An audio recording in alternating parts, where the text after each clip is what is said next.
Assalamualaikum warahmatullahi wabarakatuh. A'udzu billahi minasyaitonir rajim. Bismillahirrahmanirrahim. Alhamdulillahilladzi hadana li hadza wa ma kunna linahtadiya laula an hadanallah.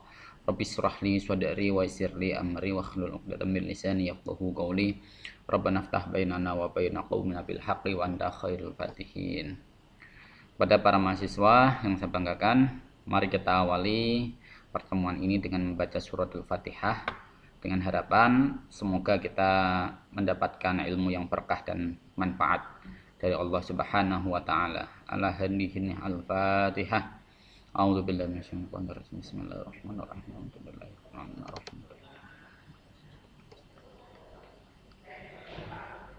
Oke, terima kasih. Gimana kabarnya?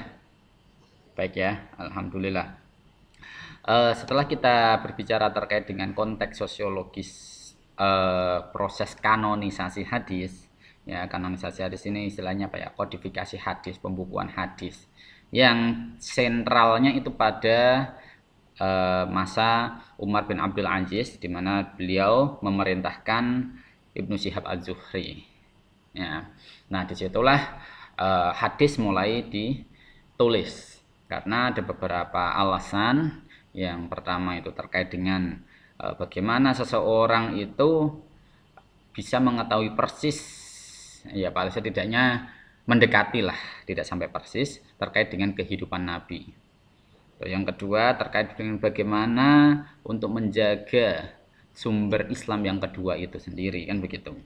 Nah, setelah kita mempelajari terkait dengan proses kanonisasi hadis itu sendiri, kita akan berbicara terkait dengan kapan itu mulai adanya syarah hadis dan bagaimana konteksnya. Jadi apakah syarah hadis ini kemudian muncul tiba-tiba setelah proses kanonisasi hadis ini, ataukah memang syarah hadis ini sudah ada sejak awal atau lebih awal daripada proses kanonisasi hadis itu sendiri. Nah, di sini, setidaknya di sini saya akan menampilkan penelitian dari UIN Surabaya. Ya, ini terkait dengan sejarah perkembangan syarah hadis. Syarah hadis itu kalau dalam bahasa ilmiahnya itu namanya anotasi. Anotasi. Ya.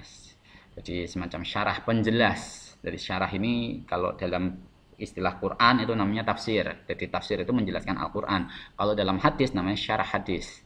Ya, dari syarah hadis. Jadi syarah itu bagian dari untuk memberikan sebuah penjelasan terkait dengan makna hadis. Apa saja yang perlu diterapkan Pak di situ dalam melakukan syarah hadis? Ya, pertama ada ilmu-ilmu tentang ulumul hadis ya, utamanya masalah ma'anil hadis, ilmu ma'anil hadis, ilmu fiqhul hadis, gharibul hadis, dan yang terkait dengan kebahasaan yang lain, misalkan balaghatul kalam, kenapa Nabi kemudian mengatakan jawami'ul kalim, ya, misalkan al-ma'u min ma', itu kan sangat singkat padat, tapi bagaimana untuk menjelaskan itu, kan begitu. Nah, ini kita harus mengetahui ilmu-ilmu itu semuanya, oke. Tapi kita di sini fokus pada bagaimana syarah hadis itu muncul. Kalau disebutkan di sini tuh syarahul hadis wa bayanu ma yata'allaqu bil hadis matnan wa sanadan min sihhati wa illatin wa bayani ma'anihi wa istikhraji ahkamihi wa hikamihi. Jadi syarah hadis ini menjelaskan segala sesuatu yang berhubungan dengan hadis baik dari segi matan, sanad, kesahihan dan kecacatan, sekaligus menjelaskan makna dari hadis itu sendiri dan mengeluarkan hukum serta hikmahnya. Nah, itu syarah hadis. Nah, ada fiqhul hadis, ada tafsir al-hadis, ada gharibul hadis. Nah, itu ilmu-ilmu yang sudah saya singgung tadi. Nah, syarah hadis ini memang sejak awal sudah muncul pada masa Nabi Muhammad SAW. Jadi ketika ada suatu permasalahan, Nabi kemudian menjelaskan, namun beberapa sahabat tidak memahaminya dengan baik, maka dia langsung bertanya kepada Nabi. Jadi yang memiliki otoritas di situ adalah Nabi. Karena memang konteks sosiologi saat itu, orang yang memang memiliki otoritas dalam urusan keagamaan memang baru Nabi Muhammad SAW. Sahabat pun belum memiliki otoritas itu. Jadi sekalipun dikatakan as-sahabah kulluhum udul, bahkan al ulama warasatul anbiya, pada masa Nabi masih hidup, itu otoritas semuanya balik pada Nabi Muhammad SAW. Jadi ketika ada persoalan yang memang susah untuk dipahami, maka mereka langsung bertanya langsung pada Nabi. Tidak melalui perantara beberapa orang. Nah, ada beberapa contoh. Misalkan begini, ini ya yang dituliskan ini, haddatsani Abu Ghassan Malik bin Abdul Wahid Al-Misma'i, haddatsana Mu'ad bin Yani ila akhirih, qala annam ra'ata min Juhainah, nah, min Juhainah atat Nabi sallallahu alaihi wasallam wa hiya khubla min az-zina. Faqalat ya Nabi Allah asabtu haddan faqimhu alayya fada'a Nabi sallallahu alaihi wasallam waliyaha faqala ahsin ilaiha fa idza wada'at fa'tini biha fa fa'ala fa amara biha Nabi sallallahu alaihi wasallam fa syukkat 'alaiha thiyabuha thumma amara biha farujimat thumma shalla 'alaiha fa qala lahu Umar tusalli 'alaiha ya Nabi Allah wa qad zanat faqala laqad tabat taubatan law kusimat baina sab'ina min ahli al-Madinah lawasi'adhum wa hal wajadta taubat afdalu min an jadat bi nafsiha lillahi ta'ala. Jadi ini terkait dengan perempuan ketika dia berzina. Jadi dia itu kondisinya sudah hamil akibat dari perzinahan dan kemudian dia mendatangi Rasul untuk meminta hukuman. Jadi dia sampai ngomong matur pada Nabi begini, aku telah melakukan pelanggaran maka hukumlah aku atas perbuatanku. Nah, setelah itu Nabi memanggil kekasih perempuan tersebut, berbuat baiklah kepadanya, ketika ia mengakui kesalahannya maka aku akan mendatanginya. Jadi si perempuan tadi sebenarnya ditanya, kamu berzina dengan siapa? Panggil. Nah, pasanganmu tadi panggil. Nah, panggil ini untuk klarifikasi. Berbuat baiklah kepadanya. Ketika ia mengakui kesalahannya maka aku akan mendatanginya.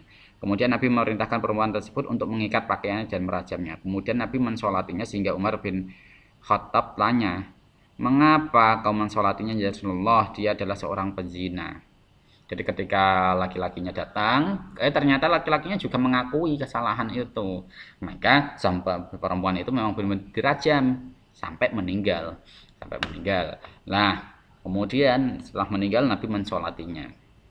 Nah, ini kemudian Umar protes, tanya, Kanjeng Nabi, kenapa Anda kok justru menyolati perempuan ini? Padahal perempuan ini kan penzina. Nah, berarti begitu. Nah, kemudian Nabi mengatakan begini, dia telah sungguh-sungguh bertaubat. Dan jika taubat itu dibagi pada 70 ahli Madinah, maka taubat itu akan memenuhi ahli Madinah. Apakah kau menemukan yang lebih utama dari orang yang datang kepada Allah dan mengakui semua kesalahannya? Jadi ini menurut Nabi itu mencoba untuk memberikan gambaran. Jadi orang yang terbaik dan taubatnya diterima itu adalah orang-orang yang memang mengakui kesalahannya. Nah itu, jadi orang-orang yang mau mengakui kesalahannya, maka dia taubatnya diterima, benar-benar taubatan nasuha. Nah, ibaratnya begitu. Nah ini akibat dari proses. Jadi di sini langsung kemudian mendapatkan penjelasan dari Nabi Muhammad Shallallahu Alaihi Wasallam. Jadi posisi Nabi itu menjadi pemegang otoritas dalam menjelaskan satu kasus hukum yang kebetulan dialami oleh sahabatnya. Nah, dalam konteks ini adalah pelaku zina. Nah di situ. Jadi syarah hadis pada masa Nabi Muhammad SAW itu sejatinya bagian dari hadis itu sendiri. Jadi kita melihatnya dari mana Pak? Ya kita melihat dari rangkaian cerita tadi. Rangkaian dari hadis itu sendiri bagaimana? Nah itu yang perlu kita pahami. Nah di situ. Jadi kajian hadis, syarah hadis itu memang sudah ada sejak pada Nabi. Bahkan ketika kasus terkait dengan perbedaan qiraat antara sahabat Umar dan sahabat yang lainnya, itu pernah Umar hampir saja membunuh sahabat yang dianggap telah membaca Al-Quran tidak sesuai dengan ajaran Nabi. Kemudian mereka berdebat, kita mencoba untuk mencari solusi pada Nabi. Kemudian mereka berdua datang pada Nabi memerintahkan keduanya untuk membacakan ayat yang mereka baca menurut qiraat masing-masing. Ya, setelah membaca, Nabi jawabannya bagaimana? Hakada qultu. Nah, ketika kepada Umar juga sama, hakada qultu. Nabi memerintahkan, ya aku yang ngomongin ini, saya juga membaca seperti ini. Nah, ketika pada Umar ya juga sama, saya juga membaca seperti ini. Loh, ternyata Nabi merespon bahwa Nabi juga membaca model keduanya, tidak memihak salah satu, tidak memihak salah satu. Dan disinilah kemudian melihat bagaimana ini Nabi kok bisa memahaminya semacam itu. Apakah Nabi kemudian pelin-pelan dalam membaca Al-Quran? Tidak seperti itu. Tetapi Nabi melihat bahwa realitas dialektika seorang sahabat di antara satu wilayah dengan wilayah tertentu itu sangat berbeda. Sangat berbeda. Tidak bisa semuanya sama. Sekalipun di sana semuanya Arab, tetapi lahjah mereka itu juga berbeda-beda. Jadi misalkan kalian nanti tiba-tiba sudah datang ke sana ya, nanti sama-sama Arab, itulah dialektikanya beda. Arab Hijaz sama Arab Mesir sama Arab Syam, Kufah itu berbeda dialektikanya. Lahjahnya itu sudah berbeda. Maka dalam hal ini Nabi memahami benar lahjah atau dialek dari masing-masing sahabat ini beda. Jadi mereka tidak bisa menirukan persis. Contoh paling sederhana, kalau kalian di sini bisa membaca qaf, orang-orang di Mesir tidak bisa membaca qaf, ga, pakai g. Makanya ada as-saqaf, nah, mereka membaca as-segaf. Kan begitu. Nah ini mirip seperti itu. Jadi lahjah itu sudah berbeda. Terus yang kedua, Nabi paham benar bagaimana karakter seorang Umar bin Khattab ini. Dia itu sangat, ya dalam tanda kutip maaf, galak plus tegas. Apabila nanti kemudian Nabi membenarkan salah satu, kemudian misalkan yang salah satu yang dibenarkan adalah Umar, bisa saja Umar langsung memarahi bahkan membunuh sahabat yang satunya tadi. Karena dianggap sudah menyalahi aturan dari ajaran Nabi. Tetapi kalau Nabi membenarkan sahabat yang tadi, bagaimana perasaan Umar saat itu? Apakah seorang yang sangat disegani kemudian ditampar habis karena dianggap salah? Kan begitu. Nabi kemudian mencoba untuk meminimalisir konflik itu dengan menjawab hak ada kultu, hak ada kultu.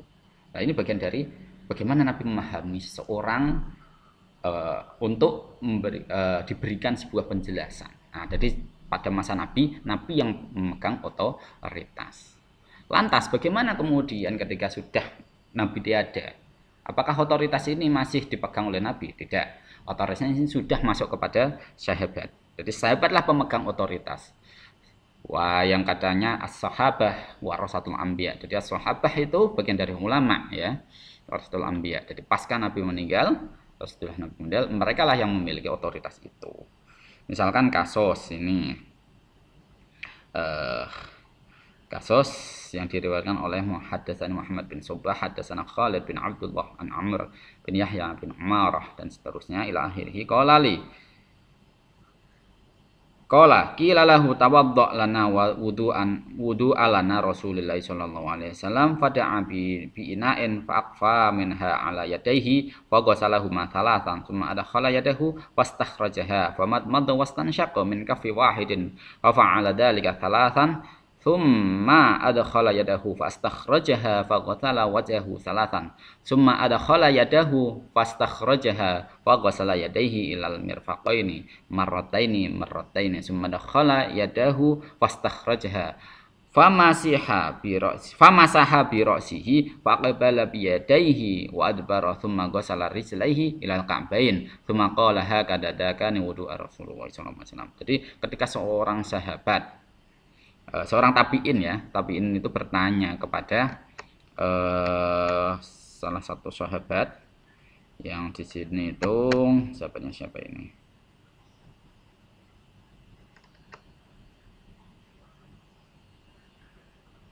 Sebentar. Sahabatnya ini di sini Abdullah bin Zaid bin Asim al-Ansari. Jadi dia tanya langsung, ini bagaimana ini caranya? Terus kemudian Abdullah bin Zaid tadi dia menjawab, oke saya tak tanya pada seorang sahabat, ini pertanyaan terkait apa? Terkait dengan cara wudhu. Akhirnya kemudian dijelaskan, saya melihat Nabi wudhu itu seperti ini, mulai dari niat sampai membasuh kaki, sampai apa itu mata kakinya. tsumma ghasala rijlaihi ilal ka'bain. Nah itu. Jadi dijelaskan detail. Jadi di saat itu, nah ketika Nabi sudah tiada, sahabatlah yang memegang otoritas. Jadi ketika ada sesuatu yang belum jelas, bagaimana cara wudhu? Nah, Al-Qur'an kan idza qumtum ila sholati faghsilu wujuhakum wa aydiyakum ilal marafiqi. Nah, wamsahu bi ru'usikum wa arjulakum ilal ka'bain. Kan begitu. Nah, ini kemudian detailnya bagaimana? Nah, mereka mencoba bertanya kepada sahabat. Kemudian sahabat menjelaskan secara detail. Caranya begini, begini, begini. Nah, ini tadi sahabat saat itu sudah memegang otoritas. Oke. Wah, begitu seterusnya ketika saya sudah ada masa tabi'in. Tabi'in yang menjadi otoritas siapa yang memegang di situ? Ya, yang memegang otoritas itu adalah seorang tabi'in yang kebetulan menjadi mufti misalkan.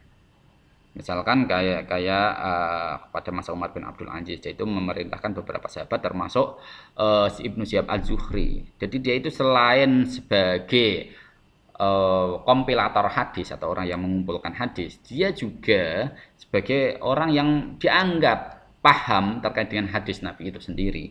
Maka apapun persoalan yang muncul akibat dari kajian hadis, maka terkadang memang ditanyakan kepada Ibnu Syihab Az-Zuhri itu sendiri. Nah itu hingga pada masa pasca kanonisasi hadis. Nah, jadi pasca kanonisasi hadis, ketika hadis sudah dibukukan, sudah terkodifikasikan secara resmi dalam Kutubus Sittah misalkan, dalam kitab Al-Jami' As-Sahih lil Imam Bukhari, Al-Jami' As-Sahih lil Imam Muslim, dan seterusnya, itu kitab hadis sudah dianggap baku. Dah, ini adalah hadis yang sudah dikompilasi dan sudah disaring. Kualitasnya juga tidak diragukan lagi. Kualitasnya bahkan untuk Al-Jami' As-Sahih lil Imam Bukhari dikatakan sebagai as-sahhul kutub. Nah, sebagai as-sahhul kutub. Jadi kitab yang paling sahih, kan begitu. Nah, terus bagaimana untuk memahami dari teks-teks hadis yang sudah dituliskan oleh Imam Al-Bukhari di situ? Maka muncullah beberapa kitab syarah hadis yang mulai ditulis oleh beberapa ulama belakangan. Misalkan kayak Ibnu Hajar menulis Fathul Bari. Ya, ada lagi Hadis Syari. Ya, Hadis Syari. Terus ada beberapa kitab syarah hadis yang itu mulai dikumpulkan. Siapa yang memegang otoritas di situ? Yang memegang otoritas di situ adalah mereka yang dianggap sebagai mufti besar di dalam masanya itu sendiri. Nah, dalam penulisan juga ada konteks-konteks tertentu, Jadi kalau dalam masa Ibnu Hajar Al-Asqalani dalam menulis kitab Fathul Bari itu, memang konteksnya adalah ketika banyak orang yang kemudian menggunakan kitab Sahih Al-Bukhari sebagai kajian hadis. Untuk mengkaji hadis mereka merujuk pada Imam Bukhari itu. Sehingga untuk memberikan sebuah penjelasan kepada khalayak, maka Imam Ibnu Hajar menuliskan syarah dari kitab hadisnya Imam Al-Bukhari tadi. Nah itu, jadi pada masa itu kemudian mulai muncul beragam kitab syarah hadis. Nah, jadi karena konteksnya apa? Karena dianggap hadis itu sudah baku dalam kitab-kitab induk itu, ya. Kemudian bagaimana cara untuk mengembangkan pemahaman ini? Maka dituliskan kitab syarah hadis. Di situ. Nah, jadi sampai pada masa kodifikasi. Bahkan sampai ke Indonesia juga sama. Misalkan ini saya akan mencantumkan saya belum menyinggung masalah metodenya ya. Metodenya banyak ya. Ada yang menggunakan metode muqarron, ada yang menggunakan metode ijmali, ya, ada yang menggunakan tahlili. Ya, jadi ijmali itu dia itu secara ijmal. Jadi apa yang ingin disampaikan secara keseluruhan dari sebuah teks itu sendiri. Jadi substansinya apa? Langsung dijelaskan. Kalau muqarron dia mencoba untuk melakukan komparasi antar teks hadis. Intertekstualitas di situ muncul. Jadi hadis innamal a'malu binniyat misalkan. Oh, coba cek di hadis yang lain ada yang menggunakan al-a'malu binniyat, ada yang innamal a'malu binniyat, kan begitu. Jadi kemudian dilakukan komparasi. Kalau memang bisa digabungkan. Ada yang modelnya analisis, ya, Nah, dianalisis bagaimana ini pemahamannya, kan begitu. Banyak lagi metode pemahaman. Bahkan dalam konteks kontemporer saat ini banyak sekali metode-metode pemahaman terhadap hadis. Di antaranya ada hermeneutika, ada saintik, ya, saintifikasi ya. Jadi misalkan Anda mencoba untuk menggali bagaimana, kenapa kok kemudian seorang laki-laki itu dilarang untuk menggunakan wadah emas atau perak. Ini kalau kita menggunakan pendekatan agamis, maka urusannya ya apa ya? Oh, itu besok sebagai wadah bagi orang-orang muslim besok di surga. Tapi untuk saat ini untuk orang-orang kafir. Nah, kan begitu. Itu jawaban yang sangat teologis. Tapi kalau kita menggunakan bahasa empiris, misalkan kita menggunakan pendekatan kimia, nah, sains ya, ini terkait sains. Jadi kita akan melihat, oh ternyata emas itu termasuk logam mulia yang sangat lunak, yang mudah larut ke dalam tubuh. Sementara tubuh tidak membutuhkan zat itu sendiri. Nah, aurum, nah, itu bagian dari logam mulia yang lunak, mudah larut. Nah, maka dalam hal ini ojo gunakno iku. Nah, gitu. Nah, seperti itu. Ini pendekatan sains. Nah, itu beberapa pendekatan yang bisa yang mungkin digunakan dalam menggali kajian hadis itu sendiri. Bahkan sampai pendekatan sejarah, pendekatan sosiologis itu sendiri ya. Terus apa lagi? Bahkan sekarang ada living hadisnya namanya, istilahnya begitu. Oke. Nah, kita coba untuk melihat bagaimana perkembangan syarah hadis di Indonesia. Saya akan menukil salah satu tulisan karya berjudul Ithafud Daqi. Nah, kebetulan saya kemarin menuliskan artikel tentang itu, tapi yang saya bidik bukan pada kitab Ithafud Daqinya ya, tetapi bagaimana Pak Oman Fathur Rahman itu menampilkan kitab Ithafud Daqi dalam channel YouTube-nya. Ini kajian hadis, ini judulnya. Ini baru saya submit ke salah satu jurnal yang bereputasi Sinta 2 ya, tapi saat ini posisinya sedang in review. Semoga saja nanti bisa tembus terbit, alhamdulillah kan begitu. Nah, kita langsung masuk ke sini saja. Kebetulan saya menulisnya menggunakan bahasa Inggris ini. Menggunakan bahasa Inggris. Penulisan Ithafud Daqi. Nah, ini. Jadi penulisan kitab Ithafud Daqi itu disebutkan karena adanya gesekan kelompok Islamis tekstualis ya dengan kelompok Sufis, di mana kelompok Sufi itu sangat menerima sumber-sumber dari hasil apa jenenge esoterik atau apalah, sebuah penghayatan atau sebuah apalah. Jadi misalkan dia pernah bermimpi pada Nabi, ketemu Nabi, bla bla bla bla, itu bagi orang Sufi bisa diterima. Karena sejatinya ketemu langsung dengan Nabi, talaki dengan Nabi itu tidak hanya berbicara soal fisik, tetapi juga harus berbicara dengan roh. Nah, gitu. Ruhan wa jasadan. Walau kana ruhan faqat, enggak apa-apa. Dia tetap akan bertemu. Apalagi jasad ditambah jasad. Wah, dia itu akan lebih hebat kan begitu. Maka dalam hal ini Sufi menerima tentang konsep itu. Cara pandang kelompok Sufi ini kemudian diserang habis oleh kelompok-kelompok yang apa ya jenenge menolak tentang konsep itu. Jadi ketemu dengan Nabi memang dia harus ketemu dengan Nabi, nggak boleh secara dalam mimpi, itu nggak boleh, nggak bisa dipertanggungjawabkan. Nah, ini dan kemudian Ibrahim Al-Qurani menulis kitab Ithafud Daqi untuk memberikan penjelasan-penjelasan terkait dengan bagaimana orang Sufi ini memahami sebuah teks Al-Quran maupun hadis. Yang paling difokuskan itu terkait dengan al-asraq wal haqaiq. Ya, al-asraq wal haqaiq.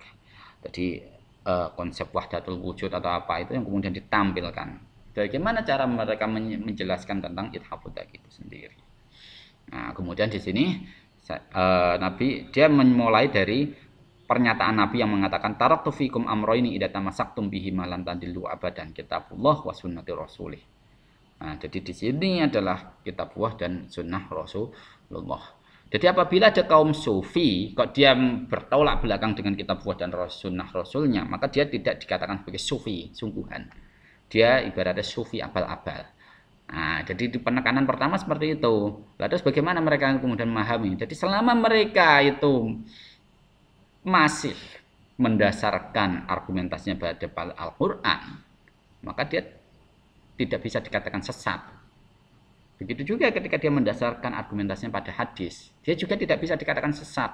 Dia sama-sama menggunakan Quran maupun hadis sebagai dasar argumentasi. Hanya saja, nah ini hanya saja cara memahami mereka ini yang berbeda. Titik epistemologinya yang berbeda. Ya, epistemologinya yang berbeda. Kalau kelompok sufi, dia masih ada yang menurut kelompok sufi, jadi ada makna batin, ada makna lahir. Jadi syaktek itu dujuh, punya beberapa perspektif. Punya beberapa perspektif. Minimal dia punya perspektif dohir dan perspektif batin. Nah, sementara kelompok-kelompok Islamis tadi, ya, yang dia tidak menerima konsep ini, dia hanya mengatakan, loh, Al-Quran itu sudah jelas, hadis juga sudah jelas, maka kita tidak boleh melakukan takwil.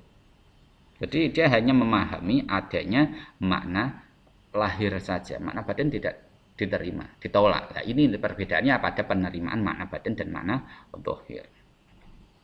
Nah, akhirnya mereka, ya, misalkan ini, dia juga mengutip beberapa pandangan.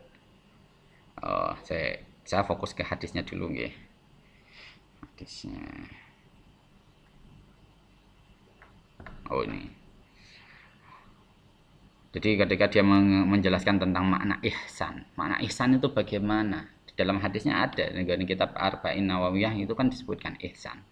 Kemudian disebutkan anta budallahu ka'annaka tarahu fa illam takun tarahu fa innahu yaraka. Jadi seakan-akan apa ya jadinya? Beribadahlah kepada Allah seakan-akan Allah itu melihatmu. Tapi kalau Anda apabila Anda Allah tidak melihatmu, maka seakan-akan kamu melihatnya. Begitu loh. Jadi ihsan itu seperti itu. Nah, ini yang kemudian disebutkan oleh Al-Qurani dalam kitab Ithafud Daki tadi. Jadi Ithafud Daki ini sebenarnya kitab tasawuf, nggih. Tapi dia mencoba untuk mengeksplorasi bagaimana seorang sufi itu memahami tafsir dan juga syarah hadis. Dalam konteks apa? Konteks pertarungan ideologi antara kelompok Islamis, ya, yang saat itu memang di Aceh saat itu kental itu, ya. Jadi orang-orang yang mencoba memahami teks hadis secara literal. Tetapi oleh Ibrahim Al-Qurani, dia ini sebenarnya murid dari Nuruddin Ar-Raniri, ya. Dia itu diminta untuk coba Anda jelaskan bagaimana para sufi memahami teks hadis maupun tafsir. Nah, ini jadi kemunculan hadis, kemunculan kitab ini itu memang berdasarkan konteks tertentu. Nah, konteks tertentu. Jadi tidak bisa yang namanya lepas dari konteks. Nah, disinilah. Jadi konteks sosialnya memang seperti itu. Nggak mungkin kemudian dia tiba-tiba hanya menulis hadis saja, tapi dia tidak tidak melihat konteks yang sedang berkembang saat itu. Bahkan hingga saat ini banyak orang-orang yang kemudian menulis tentang moderasi beragama misalkan. Kenapa? Karena memang konteks saat ini rawan terkait dengan konflik agama. Konflik agama, sehingga ada upaya untuk melakukan gerakan moderasi beragama yang dilakukan secara masif mulai dari pemerintah hingga para kiai-kiai, ulama-ulama di Nusantara ini. Nah, ini harus terlibat dalam gerakan moderasi beragama itu sendiri. Nah, makanya banyak tulisan terkait dengan moderasi beragama dalam perspektif hadis lah, dalam perspektif Al-Quran lah. Nah, inilah konteks sosiologis dalam menuliskan syarah atau tafsir dari teks agama.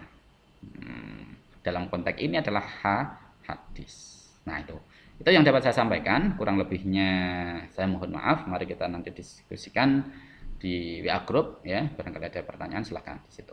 Oke, mari kita akhiri dengan bacaan alhamdulillah bersama. Alhamdulillahirabbil alamin. Akhirul kalam. Wassalamualaikum warahmatullahi wabarakatuh.